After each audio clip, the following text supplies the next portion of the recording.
Welcome to Behind the Grind Show, an entrepreneur think tank where we sit down with entrepreneurs and high-performing individuals to talk about their journey. My name is Jimmy O'Donovan, and I'm sitting here with my co-host, Tucker Massey.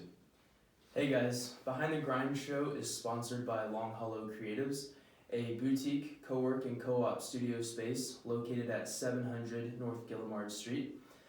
Today on the podcast, we have Randy Russell. Most of you know him as Nomadic Eats. He is the owner of Nomadic Eats, an internationally inspired mobile cuisine.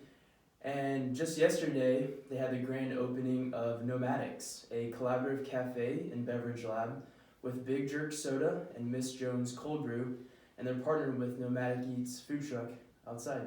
Randy, how are you doing this morning? Good. Good morning. Good morning. Thanks for joining us on a Sunday. Yeah, no problem. This is my first day off the week, so it's a good way to start it. Yeah, and you were telling us yesterday that you started at 3 a.m. Yeah. My alarm went off at 3. By about 3:20, I was rolling tamales for last night's little tamale menu we had. Damn. Which was a great turnout. Yes. Yeah.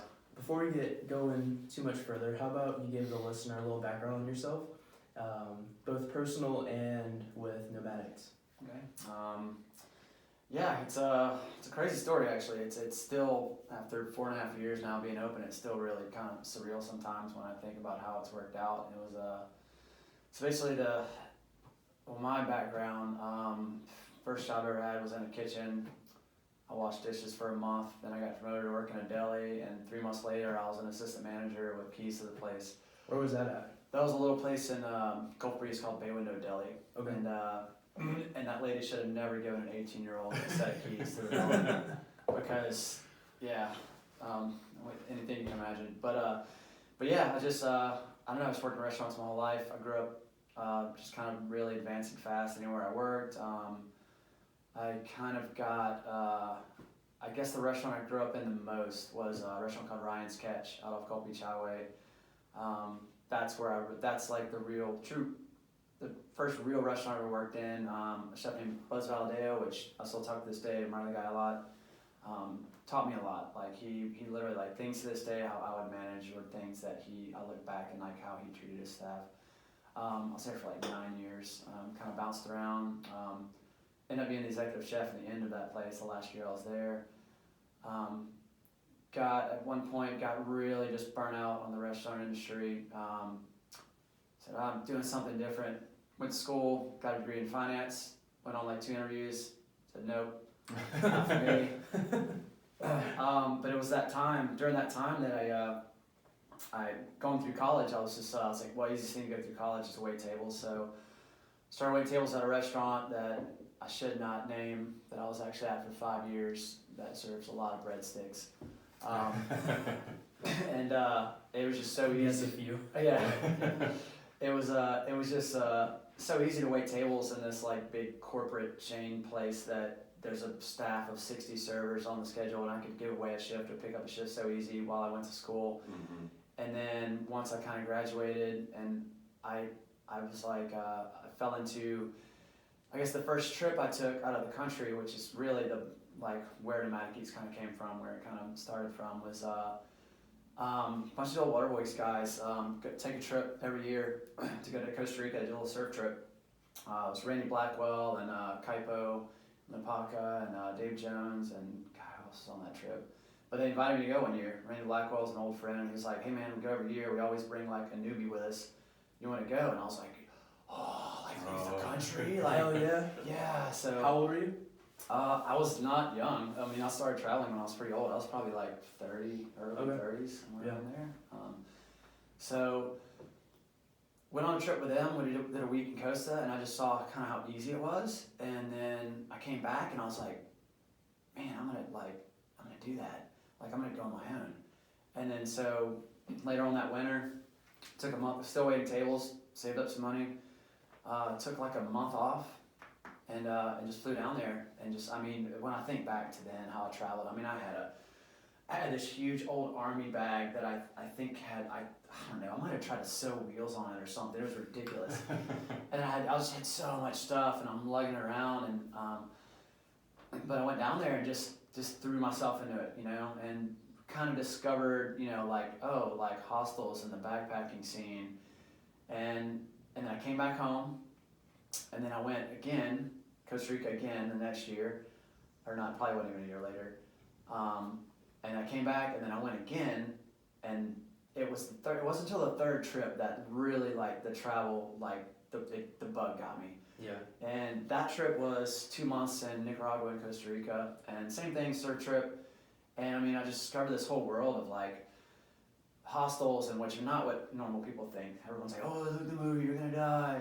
And it's like, hostels are a cheap place for like-minded travelers to stay. You can rent a dorm bed for $10 a night, and you just meet the most incredible people. Everyone's very open-minded, everyone hangs out together. It's like this social environment that it's just incredible. Like, it's really incredible. And I was in Nicaragua, I met a group of people, it ended up being like, I don't know, it was about 10 of us. Eventually just kept tacking on people. We traveled back into Costa Rica, this town called Malpais, and I was staying at this hostel called Tranquilo. And that was the place, that was the moment. The 2 weeks that we stayed there, I mean, surfing every day, getting up, making a banana pancake in the morning, go surf, go lay in a hammock. I didn't put a shirt or shoes on for 2 weeks. Like, no lie. Sounds like a good 2 weeks. I didn't, and I remember that, but there was a little trail from where I was staying, and you walk across the road, there's a little trail that leads down the beach, and there's this huge old dead tree. And I'd get up every morning, I'd go sit on that tree and like just check the surf. And that spot is like what I think about on that trip. And that was the trip that like set me on like, I'm gonna travel the world, like I'm gonna start traveling. And so then it was just like, all right, I'm gonna go home and wait tables and make as much money for my next trip. And I did that for years and years. And I'm starting on South America, and then it just turned into not just surf trips. Like, I think I was in Ecuador, and I ended up in the mountains in Ecuador, because all the other trips for that were just going to the beach, Yeah. And I was like, mountain, I grew up in Florida, I've never seen mountains. Yeah. I was born in New Orleans, grew up here, and I was just like, oh my God, like this whole other world, like there's mountains, and like it's amazing. So being a chef, growing up all before that, I was eating food everywhere, of course along the way I'm just like discovering all these crazy fruits and vegetables I've never seen before, and different stuff. So it was kind of like, it was just kind of the best of both worlds. It was amazing. So I came back, ended up eventually taking off for a year, spent a year in Southeast Asia, lived in Indonesia for 6 months of that year. And at that point, I actually worked in a couple of restaurants down there, and like, at that point I was getting on like, back on the culinary track. I was like studying food, I was going out eating stuff, I wanted to know like all about these worlds. And then after a year of traveling, I got burnt out. I was just like, oh, like I want to go home. Like I miss friends, I miss structure. Came home and I was like, what am I gonna do in my life? Like, I'm gonna be a chef again. I guess I'm gonna, I'm gonna get back into it. Like, I'm passionate about it, I'm just gonna jump back in. And you've learned a lot through your travels? Oh yeah, for sure. That's the fun part about when I would travel. It's like, and being adventurous and growing up with a food background. If something's sold on the side of the street, I'm eating it. Like, I've eaten more stuff that I don't know what it is. It's dead cat. I've eaten. I know I've eeaten dog on accident. I didn't know until after. I hope I haven't eaten cat. Like, oh man, really hope I haven't. But so I landed a job at Grand Marlin, which was, I had been in the kitchen for like 6 years or something at that point, and I was super nervous. And I just taught I just was like, yeah, I used to run this. And I just taught my way in a position, demanded this amount of money, and then I started as like, I think their highest paid like line cook at the time or something. And I jumped back into it, and I was intimidated too. I was like, I've done this thing forever, and this is serious. It was kind of new at the time, the Grand Marlin hadn't been around too long, and it was like the new spot on the beach, kind of high end, And I jumped in there, and I just like, I don't know, my legs came back just like that, and I kind of like, got promoted a little bit eventually, and then eventually left there and opened Redfish Bluefish, which was not what it was supposed to be. It ended up being this massive high volume tourist mecca, and I learned a lot working there, and I'm glad I did it because it showed me like what I could put myself through and what I could handle, because that's one of the hardest things I've ever done. That place was it's a hotel company that built a restaurant that didn't know what they were doing. What was it supposed to be? It was supposed to be, man, you know, $2,000 to $4,000 in food a day. It's mainly a bar, low volume of food. Gotcha. Play on the paddle boards in between lunch and dinner. Yeah, Laid Or just back. like a local spot. Yeah, and then it opened and it was just like Slammed. it was just insane. And it wasn't my menu, it wasn't my food. The food was actually supposed to be the food that was pitched to me in the beginning was very different than when we got around the opening. I was like, what is this? And just so much had changed with the company and what they did. So, but I mean, I was making great money and I was running a kitchen and and I was like, I was that hard ass manager like that I had been in the past, and I was back into it, and I was just like, you make anything happen. Like it was that really like mentality in the kitchen that's like, like I don't care about your kids, I don't care about, you need this job, you need to come to work and you do your thing. Yeah. Like I'll fire you right now. Like I'm here to make the kitchen work. And you had to be like that. And I mean, it was just like every day is just so busy and rough, and you're just managing this huge staff. And then after that, had an opportunity to go downtown and work at World of Beer and develop a menu for blend. And I was just like, oh, it'd be nice to get off the beach. Like this cool opportunity to have a menu with my name on it downtown. Did that. The menu never happened. It's kind of a bummer. That menu will happen one day, actually. That menu's phenomenal. And there's going to be a little pop-up in the new Nomadic Cafe one day of that menu. Just because. Yeah. But I got to the point to where I didn't want to manage people. I didn't want to have to be this boss. I didn't want to have to be, and that's what Nomadic Eats. That's what the food truck was born out of. I was like, I want to find a way to just do something small and do a little thing, do my own thing, not have to manage a bunch of people. Find like one person that's reliable, that does a good job, that's like top notch, and just do this little thing and have it a laid back, just a laid back thing, and not have to be this like boss and not have to like make decisions and be an asshole and so, and I just took the risk and I was like, just gonna run up on my credit cards and open a little food truck, and I did it right in the middle of all the political stuff with anti-food truck. It was crazy. What year was this? I opened in 2015. Okay. So it was 2015. So it would have been the beginning of 2015 when I decided to pull the trigger on it. And then I opened in August of 2015. Yeah, so this kind of leads into a great conversation with downtown Pensacola, and like you're saying, time-wise, there was a bunch of, not rallies, but petitions and things like that. Oh yeah, it was crazy. Yeah. I was going to all the meetings, at City Hall, and sitting through them, and I was planning on opening a food truck, but I was going to meetings, and I was just like, it was nuts. That thing dragged on for like 3 years. And I still opened a food truck in the middle of that. It was crazy. But I knew what I was doing. I was like, I just need to stay outside of city limits. And I did. I opened up on Underwood Avenue right behind PSC. Yeah. Underwood Avenue is the city line. So I stared out of my window of the food truck. I stared at the city line, and I was just in the county. So, and that's funny. yeah, no, it was kind of hilarious. And then everything happened with with all the politics and this and that, and Pensacola really started to get a bad rap. They were getting national attention, and there was for anti-food truck, for being anti-food truck, anti-small business, and there were people who were contacting all of us in the food truck circle that were like, "Hey, we're watching what's going on, and if this gets passed, just let you know we're stepping in and we're suing the city." Like it was getting huge, and we were like, because they're like, we've done this in Chicago, we're doing this in New Orleans, this and that, like. It was.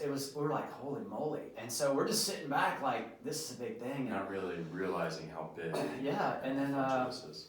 Mayor Hayward just. I mean, like, I'm so glad you guys had him on. Like, I love that guy. Like, I really do. I know he's got a lot of bad press in the past, but man, I've always have. He's just a great guy, and just a lot of stuff he said on y'all's show. But I'm just like, that's it, man. He nails it, He gets building a community and building, like he's done, So same thing that my mind is on. It's like, yeah. So he reached out and he said, hey, if we invite food trucks to City Hall to the park in the parking lot, would you guys come as a show of and I was like, yeah, okay, yeah. And then so we came down there like a couple weekends here and there, and then the school season ended where we were behind PSC, and we just drop off in the summer. There's nobody out there. Right. So we're like, so I reached out, I was like, well, hey, to the city. I said, can we come park there 5 days a week? And they were like, that corner is yours. They were like, come down here. And we moved down there, and it just like took off from there. And I loved it. I was like, And that was right across the street from the Blue Wahoo Stadium, right? yes, yeah, On Main. exactly, yeah. Yeah. And it was just a show of like, finally the city kind of like taking some initiative and being like, let's work with food trucks a little bit, let's give them a spot.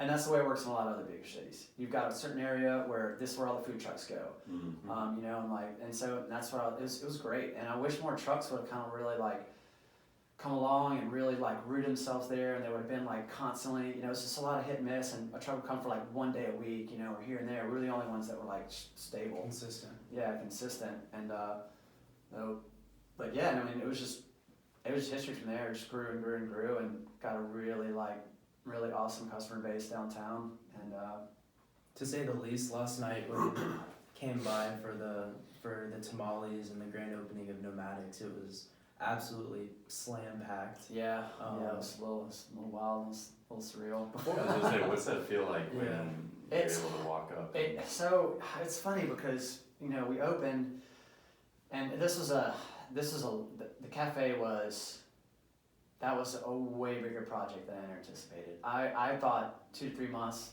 this is my budget, I could get this open. And I just was like, I'm gonna do it the right way, and I went through the city, and I did everything the right way. Had to get an architect, next thing you know, it's engineers. Next thing you know, it's like 10, 11 months later, and my budget's like 5 times over. So it was a rough year. So we finally opened, and it was like, oh, we're open, and it's like, it's happening. And then they're like, we should do a grand opening, and our neighbors, Three Fates Tattoo, were like, we're doing a grand opening because they just opened too. Awesome neighbors, love those guys. And February 1st, we should do a thing together. We're like, yeah, all right, sounds good. And then, I don't know, I just really didn't I was like, we've been open. What do you mean grand opening? Right. I didn't really, Yeah. I'm just so caught up in like running the truck and being busy. And then it wasn't until last night when so many people are there and everyone's like, man, congratulations, congratulations. And I'm like, congratulations? What? And I'm like, Nomadics has been a I'm thing like, for, yeah. but I was just like, oh wait, like it kind of hit me last It's a night. big deal. Where I was like, this is like, yeah, this happened. It happened, and this is like the grand opening, and like people are like, congratulations, and like, yeah, I mean, just waking up today, I was like, wow, like, because we've only been open for like a week and a half, the cafe, so it really hasn't settled in yet, and it hasn't reached what it's gonna be. That's the thing. Right. There's so much in plan for that little spot. There's so much cool stuff we're gonna do there, and right now it's just like our little dining spot for the food truck, and you know, a cafe for Big Dirt Soda and Mrs. Jones. We've got, I mean, it's just, there's not enough time in the world to do all the stuff we want to do. It's every day. There's like, we can do, let's do this. Oh So man, many like ideas. talking to different people, bringing people in, doing little pop-ups and collaborations, and it's like, that's the reason I pulled the trigger a year ago. The spot came open, and Michael Kerr owns it, and I kind of got in touch with him, and I was like, hey, you know, I want to look at it, and Revolver Records was there before, and I've known Eric, you know, forever. And I went and popped in there and kind of looked around, and I was like, man, if I was ever gonna do it, this would be the spot. Because to me, I didn't want the cafe, what it is, like, I didn't want that. It's not what I wanted. I didn't want the food truck that I have now, to be honest. Nomadics was supposed to be this teeny little food truck that I could work with one person that would give me the lifestyle that I wanted to live. Which Right. is to work and travel and use traveling to feed into the business and create Go that surf model. whenever you want to. Yeah, and we'll travel around the world, eat food, come back, do specials and food from that country, and it worked. It worked right off the bat, and I was like, oh my god! I had Stephen Chang was the guy who opened it with me. Like, couldn't have been luckier. Like, he followed me from World of Beer and worked at the yard for a little bit in between, and then I said, hey man, you want to do this food truck with me? I was like, it's a big risk. I don't know what I'm doing, but and he's like, yeah, and guy is just like super personable, super customer service. I mean, he was just like, he was a huge part of the success of Nomadic Eats. We built that reputation on like, you know, these guys are friendly, man. They remember my name, they remember our food. Like, that's what we got known for. Like, it's a casual kind of cool thing where it's not like you go up and That's hey, big in the we're service gonna get industry. you. Yeah, exactly. And that's a lot of people miss that, you know. So we really had that. And then I got Mandy on, getting sidetracked, squirrel. No, that's perfectly fine. Yeah. Then I got Mandy on board later, which another just huge catch of an employee. You know what I mean? Like, just someone who is way, way overqualified to work on a food truck, but just kind of where she was, you know, with her jobs and everything. I said, hey, what are you doing? You know, do you want to come work on a truck? She goes, heck yeah. I love to work on a food truck, you know. So I'm really lucky with employees, and that's like a massive success of Nomadic Eats, and that kind of made it kind of to what it was. But then it grew. It grew so fast, we couldn't keep up with business. Like, people would walk up and we're on a 20-30 minute wait for food, we're that far behind. They're like, that's fine. And I'm over there cooking, I'm telling my cashier, I'm like, tell them in 30 minutes they'll leave. And they're like, that's cool. They're like, well, wait. And I'm like, oh my God. So we were just getting, I mean, it was ruthless. That trailer had like the barest of equipment. I mean, it was insane to think what we did out of that thing. So I had to build a bigger truck. I mean, I never really wanted a bigger truck, but then I'm like, I have to. And so now here we are, like, the truck even gets maxed out. We need storage, we need prep space. So it's like, man, I need a building. Like, I can't stop people from coming. Slowly upgrading. Yeah, and people go, oh, you complain so much. What a bad problem. You're so successful. And I'm like, I know. It sucks. I'm like, well, that sort of goes into like my next question with the hot chicken bowl and the hot chicken taco. Yeah. I mean, I feel like for me, that's what keeps driving me to go back to Nomadics. And like, I probably had like one or two other things, but I can't get anything else. That's our signature thing. That's what we sell the most of that of anything. It just took off. Yeah, it's freaking amazing. So Yeah. if you haven't had the hot chicken bowl, go get the hot chicken bowl this week. But so what was sort of the inspiration behind doing the hot chicken bowl and taco? The taco came first, and it was a play off of like Nashville hot chicken was the big thing. Taco you know, comes before the bowl. The taco comes before the bowl. Yep. But Nashville hot chicken was kind of a huge thing, and I didn't want to do any. I was kind of playing around with a Nashville hot chicken taco, which is like very trendy, kind of cool thing to do. Is the big thing at the time, or even before I was doing it. And so I played around, and it's not anything that's what Nashville is. What Nashville hot chicken is, but just the spice and the pickles are the only common thing.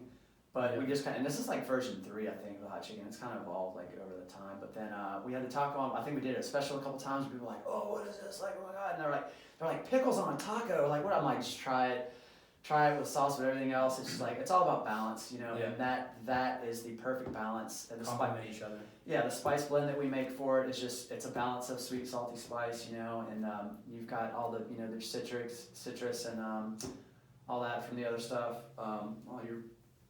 And all the sauces, and it just, I don't know, it came together, and describing it makes me want one right now. Yeah, I know. And then later on we were like, let's do a bowl version. Let's just put the hot chicken on a rice bowl, and we did that, and now that we sell more hot chicken rice bowls than anything else on the truck. Shit's fire.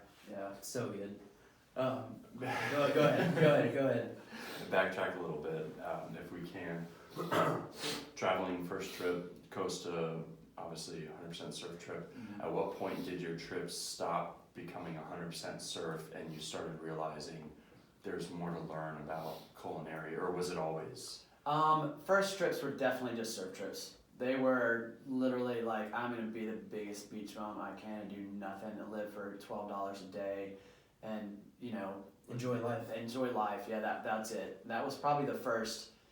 That was the first 2 trips for sure. I actually, one of those trips was I was like, once I kind of got the bug a little bit, I was like, oh, I need to The bug to travel? Yeah, the bug to travel. I was like, oh, I need to how can I do this forever? And I was like, oh, I'm gonna get licensed to teach English overseas. I'm gonna get an ESL license. So I went, and there was an ESL school on the beach in San Antonio in Costa Rica for a month-long course. So yep, there I am. So I went and did that month course. Ended up, never really took a job teaching. I actually taught English in Indonesia that's a whole other story. It's pretty entertaining. I was wondering did you say that you lived in Indonesia for 6 months? Yeah, I lived in Indonesia for 6 months. I was in Bali for 3 months, then I ended up in Java in a town called Yogyakarta, and for 3 months. And very, really important time in my life. Like I learned more from that year in Asia than I learned more about myself. Like I learned a lot. What was one of the biggest things you learned? Without going sidetracked. Well, this really ties into like what Nomadic Eats is too. So when you're traveling, you're meeting all these people constantly, and it's awesome. And you're making connections, and you have like the best friends you've ever had for 3 days, and you have another best friend you've ever had for 3 days.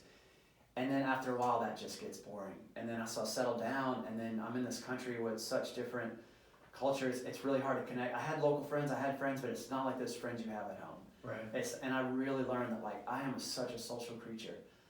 I am such like a social. I need that.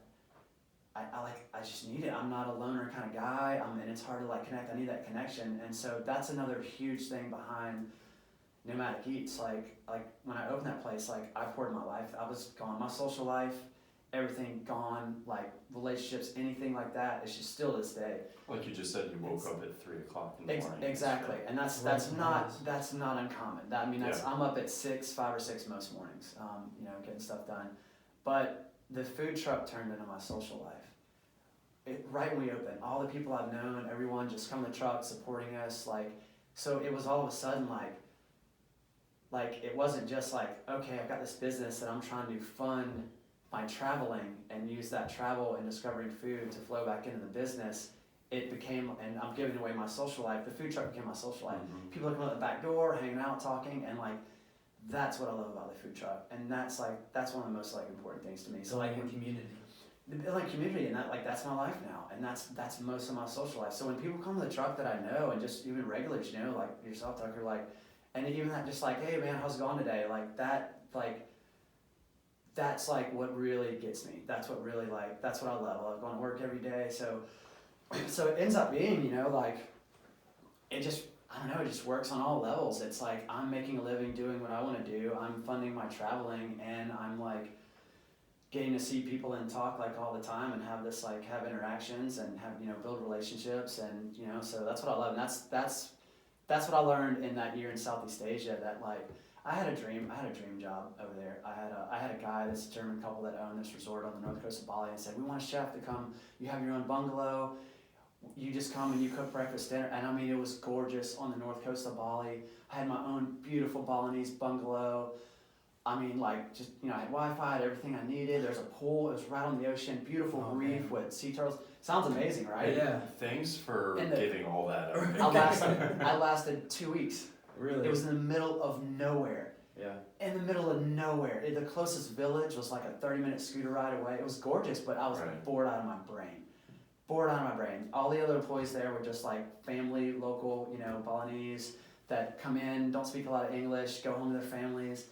I was isolated. I was so isolated, and I was I can't believe I'm in paradise, and I've got this job, and I can literally just live here for free and eat, and this sucks. Yeah. And if it was on the south coast of Bali where there was surf and everything, I'd probably still be there, where there's more of a community, more stuff going on. But yeah, that's what I took away from. One of the things I took away, and then just all the food and stuff. I mean, your original question, you asked when did it turn into kind of a culinary thing, or other than just traveling for surf trips. That was probably when I went to South America. I was doing Central America for a while, helping around different countries in Central America, and then in South America, it just seemed this is such a bigger, everything's bigger, everything's better, everything's more serious, everything's more passionate, everything's more I'm in Colombia and Ecuador and Peru, and it's just and Colombia was a big one. That country was, that was my favorite country for a long time. It was the top of the list. I think I went to 15, 16 other countries after Colombia, and still Colombia was number one. Yeah. What made it number one? It was everything. I spent 2 months there, and for one, I'm infatuated with Latin culture. I wish I was born a Latino man. I mean, that's my soul. It's just such a passionate culture. It's just I just love it so much. So, Colombia is their slogan is Colombia es Fashion. That's their country's slogan. That's their logo. Yeah. So, you've got Caribbean coast, gorgeous Caribbean coast. You've got amazing mountains. You've got these little teeny villages in the coffee country. The big cities in Colombia are awesome big cities. A lot of those countries down there, the big cities are just dirty, horrible. Bogota, Cartagena, Medellin, they're just amazing. They're so much fun. So it has everything. There's a desert. There's this little microclimate desert in the south of Colombia that I went and just slept in on my sleeping bag in the middle of the desert by myself at night. And then next day I'm in Bogota. It's just insane. It has so much diversity and so much stuff, and at the same time it's so alive. It's just so alive. It was just Colombia blew me away. And on the food front, I mean, it's just Latin food is not Mexico. Mexico's got the food in Latin America, in my opinion, and there's a lot of things from other places. But it was more of a feeling. It wasn't a food thing. But eating things and picking up things like guanabana, the fruit guanabana.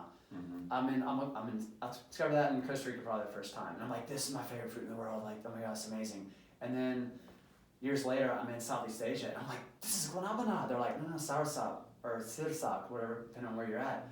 And I'm like, it's the same thing. I'm like, it's the same fruit. It's in here. It's here. And then that kind of became like I started looking at flavor profiles and stuff across the world. And if you look at Southeast Asia and you look at a lot of like Central South America, it's the same tropical kind of like subbelt. It's the same fruits, the same vegetables, the same kind of flavors are all growing there, and they cook with the same stuff. So all the profiles just they mesh so well together. So after all that traveling, and I came back from Asia, I started playing around. Like I was like, oh, like I wonder if I made this curried beef rendang from Indonesia, and I put it inside a tamale, and I was like, oh my god, this works, this really works. So I just started mashing up stuff because when you look at it culinarily, it's not items, it's not this and this and this, it's profiles. It's flavor profiles, it's salty, it's sweet, spicy. There's a really good book out there, Hot, Sour, Sweet, Salty, that just like kind of nails that about Southeast Asian food. So I started looking at those two worlds, and the food just worked so well, and that was the food for Nomadic. So I was like, I'm gonna do this little fusion thing with those two countries.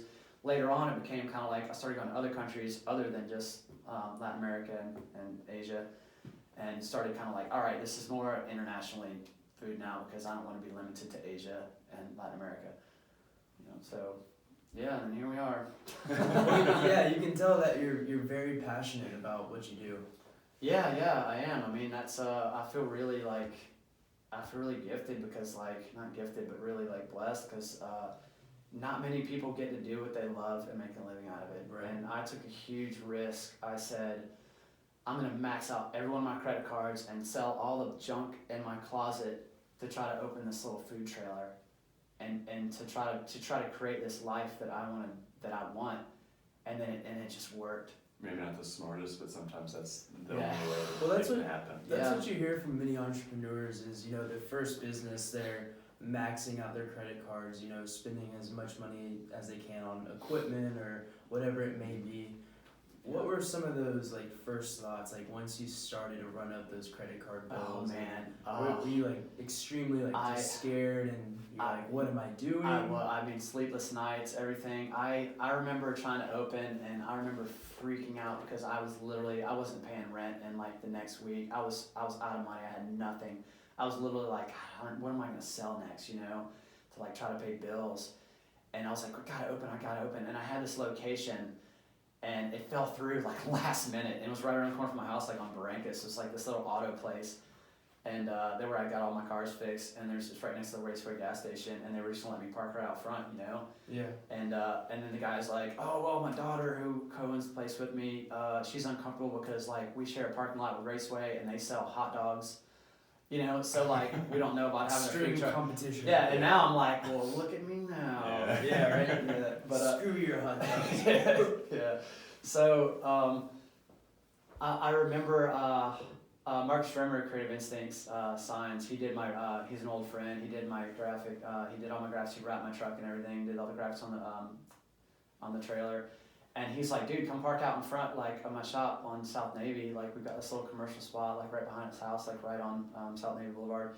And that's where we were for that first 2 days. So it's officially our opening spot. And I'd been talking to someone off Underwood Avenue for a while, and then he finally got back with me and he said, yeah, we worked this out, y'all pay you this much to park there, and then I moved there.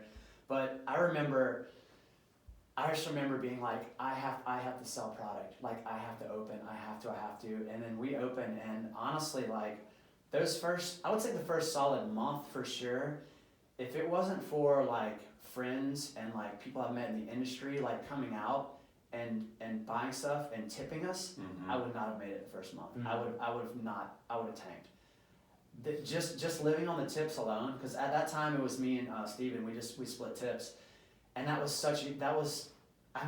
down to it was just insane how it worked out. Just having no money and needing to open, and then just surviving off the tip money from your friends and people I worked with over the years, and I don't know if they realized that how important they were to Nomadic Eats, but yeah. And then it took about 3 months later, it was just a racetrack. I mean, it was just like through the roof after that. And I was like, and then I took Word of mouth got out. Yeah, word of mouth. I mean, yeah, we just took off. It was crazy. I was just like, holy crap. Like, Was there any did you have a marketing strategy? Did you have anything in place to where to drive customers to your very poor use of social media was my Yeah. I have a thing, I still have a thing to this day that I tell advertisers, like from the get-go with Nomadic Eats, I said I'll never do paid advertising. I want to see how far I can do a food truck with just social media and without doing paid advertising and going, and I mean, it's worked, you know? But word of mouth, and I think it helped that I've worked around town and restaurants like my whole life and just had a lot of connections and a lot of support. And all those people kind of, you know, really came out in the beginning, and they still come out to this day, you know. Our first customer ever at the food truck came last night. You know what I mean? Really? Yeah. Wow. Like a guy I worked with at Ray Fish Blue Fish. Yeah. You know, like I remember opening day, and he was the first guy I walked up, and it was like, oh, what's going on? Like, hey man, what's going on? And then he, like randomly, he just came. So it's like that stuff is like, to me, it's like, man, that just like hits me hard. It's like, oh man, you know, like people have been coming here for 4.5 years, and they're still coming. You know. People go out of their way. Yeah. To. Oh yeah, we have people like, I drove all the way from Pace for your hot chicken bowl. Yeah. You know, I'm like, awesome. It's definitely worth the drive for sure. Yeah. Where do you see the vision for Nomadics going with the pop-ups and maybe doing like a special menu, and what does it mean to have Big Jerk Soda and Miss Jones Cold Brew in there with you? It's pretty cool actually. It's kind of wild that wasn't the original vision for Nomadics. The reason I got it is because I needed storage, I needed prep space. The idea of having a little inside space for people to get out of the rain was really nice. And then, but beyond that, it was like, I want a space to do, I miss putting food on plates. I serve food in baskets all day, you know? Yeah. I want to make pretty stuff again. I want to put stuff on plates. I want to do dinners. I miss that so much. So I was like, man, have a spot where we can do stuff like that. We can do food tasting trucks menus. don't equal aesthetics. No, yeah, you can make I mean, if I took even stuff that I do on the menu and I just plated it, it would look gorgeous. It would be like, oh my gosh, it's beautiful. But you put it in a little thing, you crumple it up and put it in a basket, you know? It's like, you know, how much can you do? So that was the biggest reason I pulled the trigger on the lease for the place. I was like, man, I want to have a space to do these cool things that I want to do. And so things kind of changed along the way, and you know, everything kind of happened, and all of a sudden it's like Mrs. Jones and Big Jerk they were looking at doing a place of their own, and I said, well, hey guys, what do you feel like just moving to this space? And they were like, yes. And then the little collaboration started, and then it's really cool. I needed them to share expenses, and they needed a spot they can easily move into, you know, and like they not have to go through what I went through, not have to go through the 10, 11 months that I just went through of building a place out and going through all the, you know, the ropes and everything else.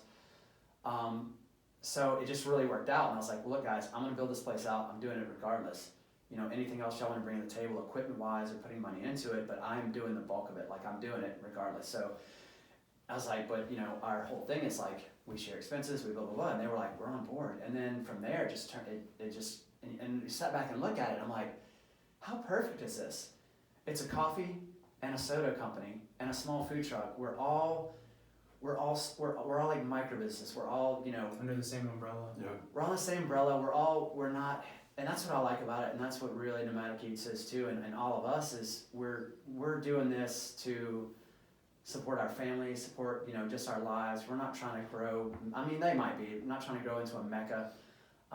You know, I don't want Nomadic Eats to be as big as it is now. Like, if I could, I don't know, if I could step back and if I could just do this amount of money a day, and if I could go back to having one. People ask all the time. They're like, what's your next time in the I'm like, I'm gonna go somewhere and open a lemonade stand. Like, I would just do that. Yeah. That would be it. But it's really cool because now we have, like, they brought equipment in that I wouldn't have had, and this and that, and now all of a sudden we have, like, Ryan's a chef also, so, you know, he gets food, and then they have these products, and last night we used 2 of their products in 2 of our tamales, you know, and it's such a cool thing to be able to, like, I'm gonna take this, and I'm gonna play around with it, and I'm gonna make this sauce, I'm gonna do that, and I'm gonna serve it on the food truck, you know what I mean? It just really works, and all of our businesses fit together, like, so well, and we complement each other, And like the things we want to do in the future as far as like events and pop-ups, it's like I feel like we talk about it like here and there and on the flags are so busy, but like we sat down and brainstormed, which we have a couple times. It's just through the roof. I mean, we're gonna do some really cool stuff there. Yeah. I know Ryan has a lot of ideas. We all kind of do. My biggest thing is like I want to do little fun pop-ups, little like casual like ramen night. You know, come in, grab a ramen and go over here. You know, just little fun things like that. But I want to do tasting dinners, kind of like what Blake Rushing does. Like he does, but on a different level, on a more casual, more cozy kind of family style level, but still really doing things really high end, really cool. Still taking casual street food, you know, stuff that you wouldn't normally see, you know, plated beautifully on a plate, and presenting that stuff in a way and doing it in a very original, cool way, in like a 5-course tasting dinner. Yeah. There's gonna be dinners that we're gonna do. I mean, literally one of them is gonna be called gravy, and it's gonna be 5 courses based on 5 different gravies. There will be a fried chicken one. There's like fried chicken's like it's my number one food in the world. It's a weird thing to say, but fried chicken is my favorite food in the world. Yeah. So like, so it's like fun things like that and doing these little cozy 15 people, you know, tops, 15, 20 people, you know, real low key, and they're just doing these kind of little fun things. Like that's why I got the building. That's why. And so that main reason is turned into this collaboration with Big Jerk and Mrs. Jones and the food truck and what it is and the whole grand opening we had like last night, and just me realizing today like, wow, like what have we done? Like, look at this, you know, like this is The whole idea of a food truck, you know, business-wise, financially, is you're avoiding paying rent on a brick and mortar. You have less overhead. Yeah. And now you've transitioned. Yes. To. I've gone backwards to what I was completely. I was trying to go smaller, and now, but I had to do it out of necessity, and it was almost like, oh, how do I not do that? I gotta do this. Yeah. You know. But you know, you leverage the food truck to help pay for the spot, and not just jump into a lease. Yeah, luckily the food truck is successful enough to, I mean, granted, I'm in some serious debt from the cafe, more debt than I ever wanted to be in.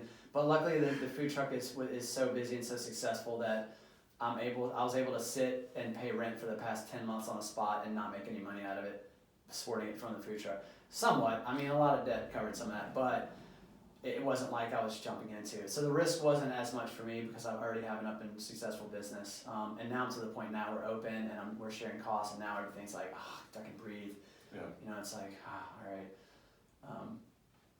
But yeah, it's still a little nerve-wracking. It's still kind of like where I see you kind of ask like where, you know, like where it's going from here. My mind is like, I want to start moving backwards at some point again.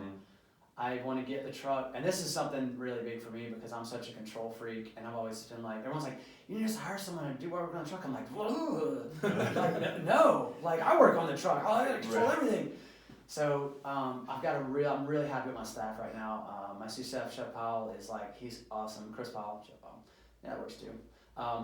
He's awesome, man. He's so committed. He's so passionate. He works hard. I could step back and be like, you know, here's the reins a little bit. You know, you can do this in the future. I just hired a guy, just started this recently, Anthony, the assassin, someone I worked with at the beach a long time ago. Assassin. Love this kid. I love him, man. He's awesome. He's just comes in, works hard, does his job. Like, I don't know, man. The guy, he's great. So I feel really good about my staff right now, and I'm finally getting to the point where I'm like, I need to look forward, and I need to get to the point and look forward to a time when I can bring on a little more help and I can start stepping off the truck and it can kind of run itself, and I can focus on stuff in the building, and I can focus on, and I can get to the point where I'm like, I'm leaving 2-3 months at a time. I'm traveling, you know, 3-4 months out of the year again, and everything's running as most business owners do, you know, they don't run it. Yeah. But that's one of the reasons I've been so successful, not because, I run it, control everything. It's just like, I'm a huge chunk of labor, you know? If I had to pay someone to do all my work this whole time, like I wouldn't have made it, like, you know? So it's finally getting to that point, and then just getting like my life back, basically. My life's been Nomadic Eats for the past 4.5 years, and like I've lost friends, relationships, all that just goes out the window because you just can't do it. And so, like I said, the food truck has been my social life, and it's awesome because a lot of those people come around, they support me. But I really want to focus on getting to the point back where I'm living the life I want to. I'm having a social life. I've got the business going, and I can kind of step back a little bit. Yeah. And let it run. And that's a really weird feeling for me because I've never felt like that until like recently. But I pushed myself harder this year than I ever had before. So I think my body and my mind's just like, dude, you're ready to take a little yeah, time you can't off. do this, man. Yeah. Yeah. So for a kid that's at UWF right now, maybe their degree is entrepreneurship, business, what's one piece of advice that you've learned over this 4.5 year span, or even longer with your travels outside of the United States? What's one thing that you learned that you wish you could go back and tell the younger self? Someone that, or like a kid that's wanting to open up their own business. Don't be afraid to take risks for one, but more importantly, like experience is everything.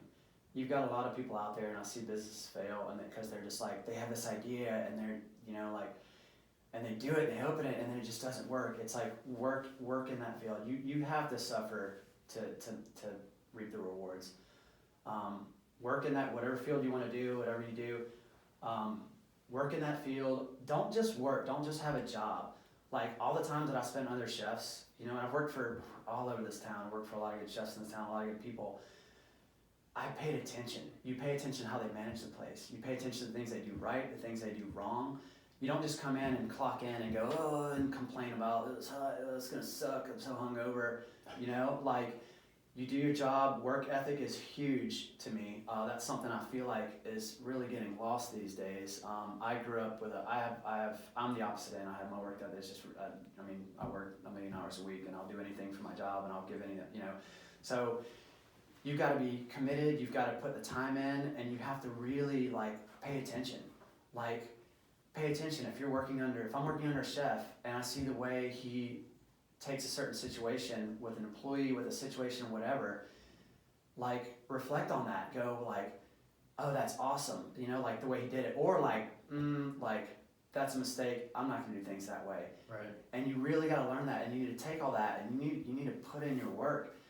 And then you've got to really know what you're doing to make it in small business. And then just don't be afraid to just do it. Don't do things. This is my whole thing. Don't do things to get rich. Nomadic Eats is not about getting rich. Nomadic Eats is not about building an empire. It's not about having a bunch of restaurants. It's not about franchising. It's not about getting to the point to where I'm famous. Nomadic Eats is about me doing what I want to do, what I'm passionate about. So don't do something with the mindset of I'm going to do this and I'm going to get rich doing it. Do something you want to do and you love to do, and everything else it'll fall in line. Right.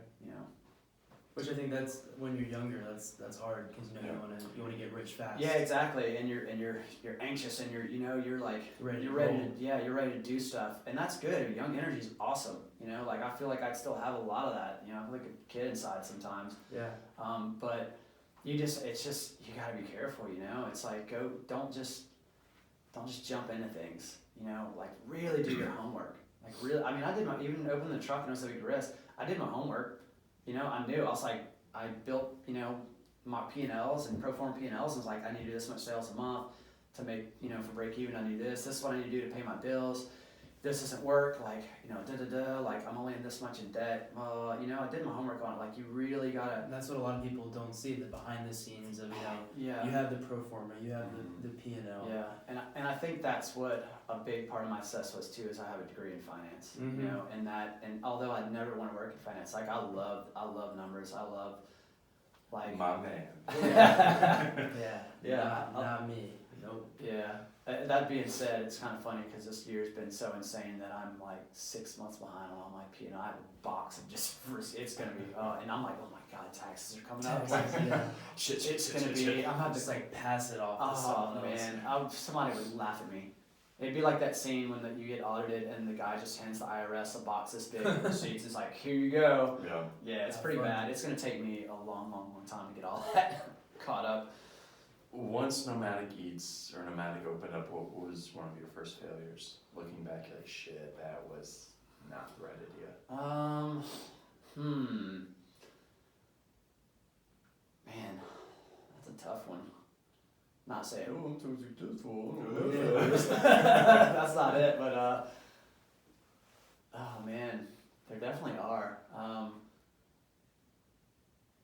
I would say if I could go back and do it again, I would probably have looked for a little bit more of an investor in finance and did it the right way the first time. Yeah. What we did out of that little trailer was insane, and my employees literally they suffered through me, like they suffered with me, and they suffered with me. Like I had a little teeny electric flat top, a rice cooker, a little electric steam well. I had no equipment. There was nothing in there, and we were doing numbers that we do on the truck now out of that trailer. Really? I mean, I don't know how we did it. I have no idea how we did it. And it was just bare bones. I said, I'm gonna open this bare bones kind of thing to see what happens, you know? So, and I only had the trailer for 8 months, and I had to upgrade. After 8 months, I had to build a bigger truck. It was only 8 months, and I couldn't keep up. So looking back at it, it's like that was a really, really rough time running working as much as I'm working now and building a second truck on the side and just pulling your hair out. It's like, I have to get this bigger truck built so we can keep up with business so life doesn't suck so bad, but I'm so busy that I have to work so much and I can't build the truck, you know? So it was like, and I didn't have I tried to buy a truck. I really didn't have I didn't have the credit. I have the credit, but I didn't have I couldn't get a loan, like a small business loan to go buy a $50,000 truck. I could, but not for rates that I was going to do. Right. You know, I was like crazy. So I was like, oh, build a truck. Because that's kind of what I do, I guess. I build everything. So yeah, I just, it's funny because like I have a whole nother truck sitting in my yard. I was going to have another food truck too at one point, and I kind of tabled that and built a cafe instead. But yeah, that's what I would do. I would have kind of done it right the first time. I would have been like, let's get something with at least the right equipment and the right space to be able to like expand beyond, 8 months. We're already maxed out. What's one book or podcast, or it could be a Netflix show? What's one thing that you're consuming right now on your free time? You're like my free time. You're 3 hours. I'm consuming tacos in my free time. That's Yeah. about it. Right now, I mean, I've listened to a few of you guys lately, which has been awesome. A couple really great people. Sean Appreciate Mullins it. And Thank you. I just bought a couple books that I haven't really got into yet. On the recommendation of Chef Blake Rushing, who's awesome. Love that guy to death. He was talking about there's a book called Salt, which I had before. I had it and I couldn't find it, so I just bought it again. Which is all just the history and working of salt, and it's kind of really cool from a culinary standpoint. And then he just turned one called what is it called? It's cod, the history of cod. I forget the whole title. But it's basically like the history of the fish that changed the world. Cod, the fish that changed the world. That's what it is. So, and that's a big thing because when I went to Portugal, bacalhau was such a huge thing. Salted cod, and that's how they preserved it back in the day. You just salted it, let it dry out. It didn't need refrigeration. And so this book is kind of like about how that fish and preserving that fish and salting that kind of had a huge impact. So that's really cool. I haven't even opened it yet. It's sitting on my coffee table, but like I'm pretty excited about that. I do bacalhau croquettes on the food truck, and that's something I brought back from Portugal when I was there. So that's one that I wouldn't say I'm into yet, but that's what I will be into. Other than that, I mean, I watch way too much Netflix, that's for sure. Have you ever watched the movie Chef? Oh yeah, I knew you were gonna ask that. What do you think of the movie Chef? Yeah, I honestly, I just had this conversation recently with someone. I love that movie. It's really to the point, and I'm a massive John Favreau fan. That guy is he's amazing, man, on every front. That guy's awesome. That show and then the follow-up, the show on Netflix, the Chef Show. Yeah, I love that Chef show on Netflix. Oh, it's awesome. Yeah, him and Roy Choi. Especially the dude with him. Yeah, Roy, he's awesome. So he's the founder of Kogi Food Trucks in LA and Southern California, and that's like Kogi was like the first cool food truck that kind of took over, and like one of the big ones that really took off, and there's a bunch of them, and man, they're just the interaction because. For the movie Chef, John brought him in and said, hey, will you consult on this movie? And Roy said, only if you do it right. I'm not going to be a part of some cheesy Hollywood movie where they get all the restaurant stuff wrong because that's what they do. And he said, all right, help me along with this. And they did. And so when you watch it, it's a great movie, but it really is spot on. The whole like getting frustrated with the guy you work for and taking off and then doing something on your own and then suffering through it and like scrubbing dirty pans and doing whatever it takes, and your social life sacrifice, with his kid and his family because of work and all that. It's all so right on. It's all so true. It's really, so and everyone's like, oh, like, you're the chef show, like, and I'm like, man, I mean, like, not to that extent, but like, kind of, and then the whole show is awesome. Like, I love the chemistry they have. You can tell they just hang out, they just hang out and do stuff a lot. And I hope they come out with a season 2. They are. Are they? Yeah, sweet. It's coming out soon, I think. But yeah, that's and I wouldn't say, oh, that movie's like a big influence on my life. It wasn't like an influence. When did that come out? Did that come out after I opened my truck or not? I don't even know. I don't know. I'd be curious. Sure. I can tell you right now. All right, let's get on the old internet. Yep. 2014. Okay, so it came out right before. Yeah. Oh, coincidence. Weird. That's funny. There's another movie, Burnt, too, and I like that one a lot. And that one's kind of like inside the culinary world. That's kind of a lot of that's like right on too. I'm like, oh man, they didn't butcher this that bad. A lot of this is kind of how it is, Yeah. But it's like that harsh. It's that harsh, hardcore restaurant environment that I ran away from and opened the food truck, and that's what I wanted to get away from. And we didn't have a lot of that. We definitely had some of that in Pensacola. But we didn't have a lot of the chefs that were, we do, I take that back, we got some, that are just complete dickheads to not be nice about it. They're just like, because that was the thing, especially in like the late 90s and all that, when kitchens were definitely a rougher, and that's the period I grew up in, like, in kitchens, like, it's a rough environment. Mm-hmm. It's rough. You can't get away with the stuff back then you can now, like, not at all. Mm-hmm. And I never wanted to like be that person, but there was a point to where I kind of was. I was like that manager, and I mean, I remember firing people for just like, just because they just didn't fit. Like, you don't get along with another employee, you're causing drama in my kitchen, you're fired. Like, this is their livelihood. Yeah. And I'm like, I don't care, dude. Like, I don't care. Yeah. And you're just heartless. I remember having a meeting at Redfish Bluefish with Romeo Moto was the general manager, which love that guy. That guy's best general manager I've worked under by far. He's great. And we had we got through our whole opening. It was this mess and this and that. And then he sat down. He's like, look, I want to have a meeting with all the front house. And if there's any like, he told me and his bar manager, he said, if there's people y'all have problems with on the staff, like the service staff, we have this meeting and I'm going to ask you guys and y'all point them out. We're going to address all these things in this meeting. And then, so we had this meeting, and I'm the kitchen manager, and like, I've already fired people I don't like in my kitchen, but this is his staff, this is his service staff, and we had a meeting, and it's like, he's like, all right, guys, it's like, well, I just, I want to give the reins to, bar manager and Randy, kitchen manager, and if they have kind of issues with any of you guys or any of that, kind of bring it up and who they feel like, because we were at the end of opening and we're going on seasoning, so it was like cutting staff time, right?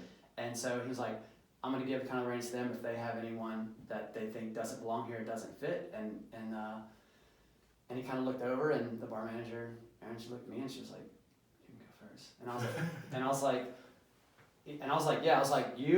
was like, this is why you suck. You don't need to work here. And you, this, that, and you're a close third. And it was that. And he was like, all right, you guys go sit in my office. I'll be there and talk to y'all in a minute. And I just, no care in the world, dude. I was like, I don't care. I'm here to run a restaurant. I'm here to run it officially. And I don't want to be that guy anymore. Yeah. And that's what the food truck was about. It's like, I don't want to grow into that person. I don't want to be that chef that gets older and he's bitter and he's just so stressed out because he's dealing with stuff all the time. It's like, I want to be this guy who's wearing flip-flops on a food truck and talking to people in the window, and so it's kind of a dream. I mean, what I'm doing, it really is. It's like, it's still just surreal, like that it's all worked out. And it's like, oh man, I have the brick and mortar right next to it. Yeah. Just kind of as we wrap up, there's one thing that I've kind of noticed and heard a lot about is you taking 2 weeks off. Mm-hmm.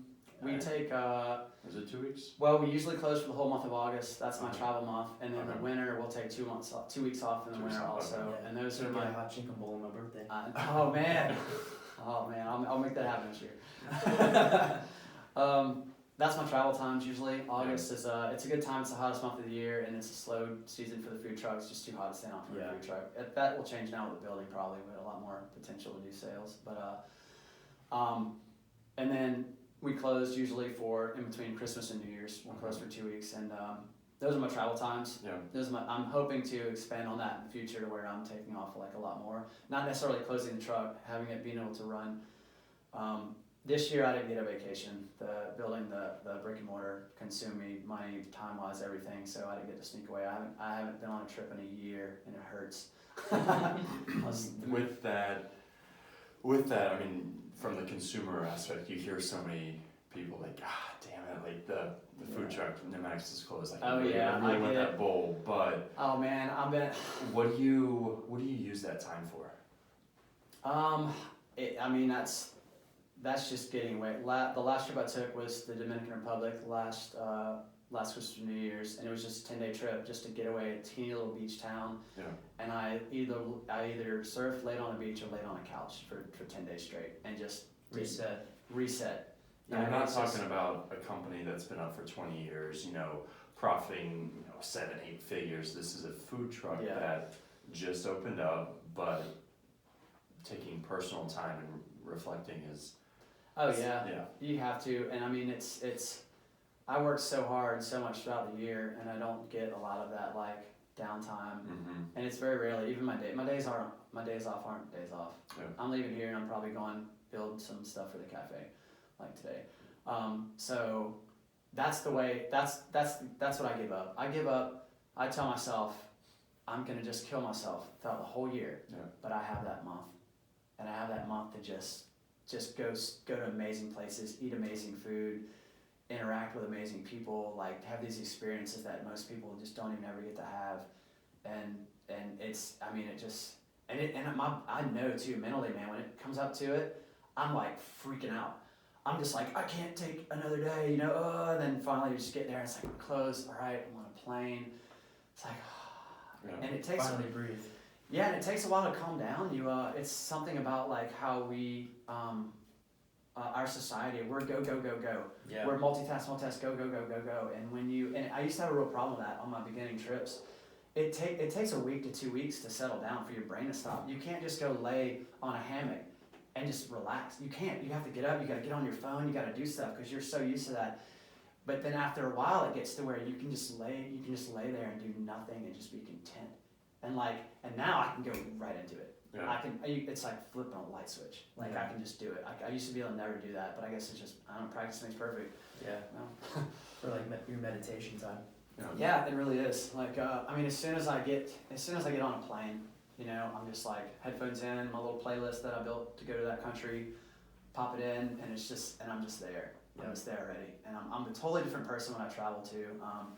That's something I love about it too, is like, I'm this person here, and when I travel, like I'm pretty outgoing and social here, but when I travel, I don't go out and party here. I'm not a late night guy, but you'll find me when the sun comes up, salsa dancing on a beach in Ecuador. I'm a different person when I travel. I open up more, I'm more in tune to things, like culturally, when I go to a country, it's not about just like, oh, I'm gonna go to eat this good food and see this stuff and party.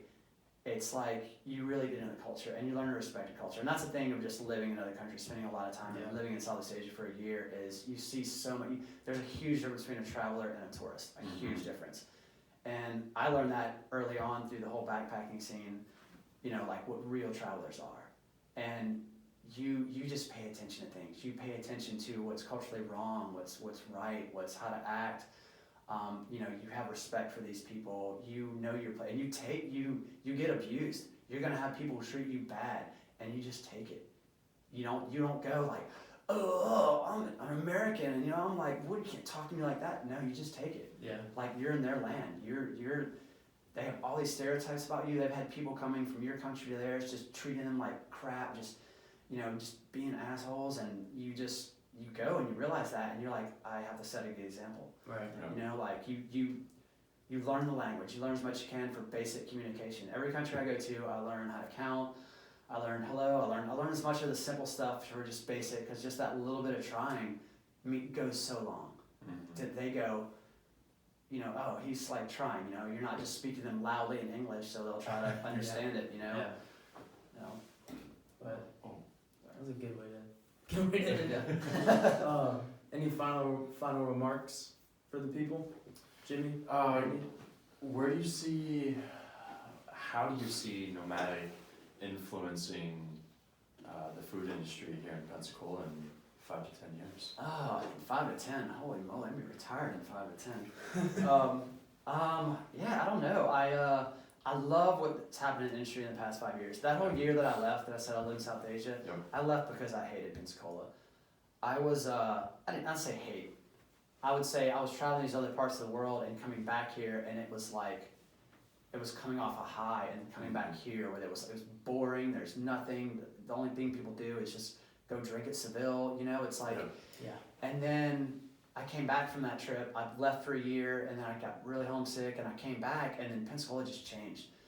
And a lot of that is the industry. It's restaurant and bar industry. It's people like Blake Rushing, Alex McPhail, Noms and Khan, and like all these little spots that started popping up where it's not these same people opening up these cookie cutter kind of Pensacola places. Right. These are people who are doing something like unique. They're different. They're into their craft. They know what they're doing. So I loved it, and it's kind of like, it's a big thing. I sat back and I'm like, man, I'm part of that. Like, I'm part of that. I'm a food truck downtown that was like fairly popular, and I'm like, man, that's crazy. Like, I love being a part of it. And I wouldn't say I want to see more food trucks. I want to see more awesome, unique, cool food trucks. And that comes with talent and creativity, and it's just hard to find. There's a few other ones around town. There's a couple other ones, but there's just been a lot throughout the years that are just like, like, I'm gonna sell hamburgers, I'm gonna do this, I'm gonna sell barbecue, and like, that doesn't cut it. I don't want that. I want the stuff that I see, like, when I'm traveling around the world. I want the stuff that's in Orlando, and I want the stuff that's in Austin. I want these cool little, a food truck is supposed to be fun and different and silly, and so I would love to see more of like that kind of stuff, not only in like, not with food trucks. It's, honestly, I don't know how much downtown can support more food trucks. I see it. There's already been a little turmoil in like the past year with food trucks kind of popping up, causing a little drama and this and that. So it's like, I don't want to see downtown just oversaturated with food trucks, but I want to see more individualistic, and that's kind of part of what Nomadic's Cafe was going to be also. There's people that I know that they're talented, they work in other places. I want to bring them in and say, let's do this cool little pop-up and a little collaboration. You do this little menu in here, and let's do this little thing on a Sunday night, See what happens. And see what happens, and give them a little confidence, and give them like oh wow, like I just did, and it's like, well, hey, look, if you want me to sit down, if you don't know these things, I'll teach you how to cost out a menu. I'll teach you what price point you need to sell this at. I'll teach you how to, I'll walk you through the entire process to where you can start looking at like this process on a little bit bigger picture, and hopefully it gives you a little bit of like confidence and knowledge to be like, man, you know what, I'm gonna do something on my own one day. Nomadic's mentorship program. Yeah, Nomadic mentorship. That'll be my retirement plan. Yeah, awesome. It'll be an old folks song. You just gotta come see me. Well, Randy, we really appreciate you joining